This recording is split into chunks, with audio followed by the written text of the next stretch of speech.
দেখো এটা কি লেখা? এখনো কি তোমার কিছু মনে পড়ছে না গোলাম? আজকের পর্ব শেষ হলেও গল্পের আসল রহস্য যেন আরও গভীর হয়ে গেল। আগামী ১৯তম পর্বে এমন কিছু ঘটনা ঘটতে চলেছে যা পুরো নাটকের মোড় এক লহমায় ঘুরিয়ে দিতে পারে। সবচেয়ে বড় প্রশ্ন এখন একটাই, শেহজাদ চৌধুরী কি আসলে ঋতুর গোলাম? দীর্ঘ ৭ মাস নিখোঁজ থাকার পর শেহজাদ ফিরে এলেও তার স্মৃতিশক্তি লোপ পেয়েছে।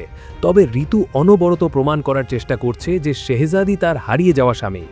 আগামী পর্বে ঋতু যখন শেহজাদের সামনে তাদের ভালোবাসার চিহ্ন ও হাতের ট্যাটু তুলে ধরবে, তখন শেহজাদের চোখে মুখে এক অদ্ভুত পরিবর্তন দেখা যাবে। নিজের শরীরে সেই অজানা ট্যাটু ও ঋতুর আকুলতা দেখে তার মনে গভীর সন্দেহের সৃষ্টি হবে। এই মেয়েটি তাকে কেন গোলাম বলে ডাকছে, আর এই ট্যাটুর রহস্যই বা কী? অন্যদিকে ফাতেমা এক ভীষণ কঠিন পরিস্থিতির মুখোমুখি দাঁড়িয়ে আছে। শেহজাদ নিখোঁজ থাকার সময় সে রিশাদকে বিয়ে করেছিল। শেহজাদের মানসিক অবস্থা খারাপ হতে পারে ভেবে ফাতেমা সত্যিটা লুকিয়ে রাখলেও সত্য তো চিরকাল চাপা থাকবে না। আগামী পর্বে শেহজাদের চাপের মুখে ফাতেমা হয়তো ভয়ে সব সত্যি স্বীকার করে ফেলবে। কিন্তু ফাতেমার এই বিয়ের কথা জানতে পেরে শেহজাদ কি তাকে ডিভোর্স দিয়ে ঋতুর কাছেই ফিরে যাবে? পারিবারিক টানাপোড়েনের পাশাপাশি ব্যবসায়িক দুনিয়াতেও নেমে আসছে এক বিশাল ঝড়। অফিস থেকে অপমানিত হয়ে বেরিয়ে যাওয়ার পর রিশাদ এখন শেহজাদের ওপর চরম ক্ষিপ্ত।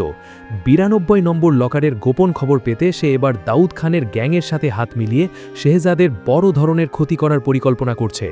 এদিকে অফিসে ফিরে শেহজাদ আবারও সব সিদ্ধান্ত নিজের হাতে নিতে শুরু করায় দাউদ খানের পরিকল্পনায় বড় ধাক্কা লেগেছে। তাই শেহজাদকে চিরতরে সরিয়ে দেওয়ার জন্য দাউদ খান নতুন কোনো ভয়ঙ্কর ফাঁদ পাচ্ছে। শুধু তাই নয়, অনেক গোপন সত্য জানা ইবনে খালিলকেও হত্যা করার নির্দেশ দেওয়া হয়েছে। তবে এসব ষড়যন্ত্র ও অন্ধকারের মাঝেও এক গরিব মেয়ের বিয়ের জন্য ৫ লাখ টাকা সাহায্য করে শেহজাদ প্রমাণ করে যে তার ভেতরের মানবিক মানুষটি এখনও বেঁচে আছে। শেষ দৃশ্যে ঋতুর দেখানো পুরনো স্মৃতি কি শেহজাদের স্মৃতিশক্তির বন্ধ দরজাকে অবশেষে খুলে দিতে পারবে?